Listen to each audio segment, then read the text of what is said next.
I'm going to show you how to view the API responses in preview mode in Postman. Okay, so I'm now in Postman and I got a workspace called project, and I got one collection called Cisco SD-WAN APIs, and I got two requests. One is a post request and the other one is a get request. So a post request is, this will allow us to log into the sandbox SD-WAN, as you can see from this URL. So I will go ahead and click send, and we see a 200 OK status. Okay, and the next request that I'm going to send is this.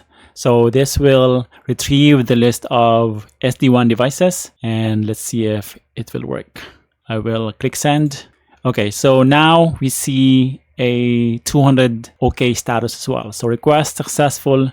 The server has responded as required. Okay, so here in this section, we see that this is a raw JSON response, right? So to actually better view this, we can use the preview mode, which is this part here, preview. If I click it, I see that we got header and we got data. And if I look at the data section, I see the list of device ID, right? And these are all the columns. So system ID, host name, reachability, status, personality, and so on. But here we can see the list of devices and it's in a table. So it's actually easier to view the response, right? And I can go ahead and scroll to the right.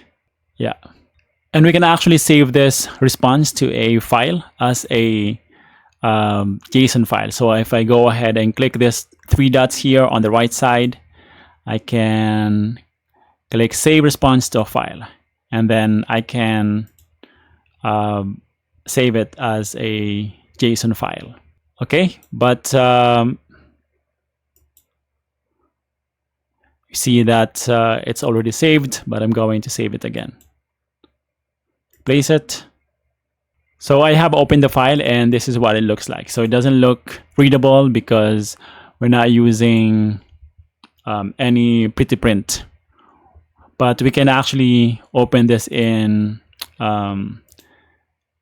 VS Code, properly open it in VS Code and use some extension to view it in a more readable way. But this is actually how you can view the API response using the preview mode. So the preview mode is really helpful because you can see the response in a table, and you can actually just analyze the table itself or the response. Okay, and I can actually go back to the raw JSON response, and this is what I get. Okay, so hopefully you found this video useful. If you did, don't forget to hit like, subscribe, and I'll see you in the next one.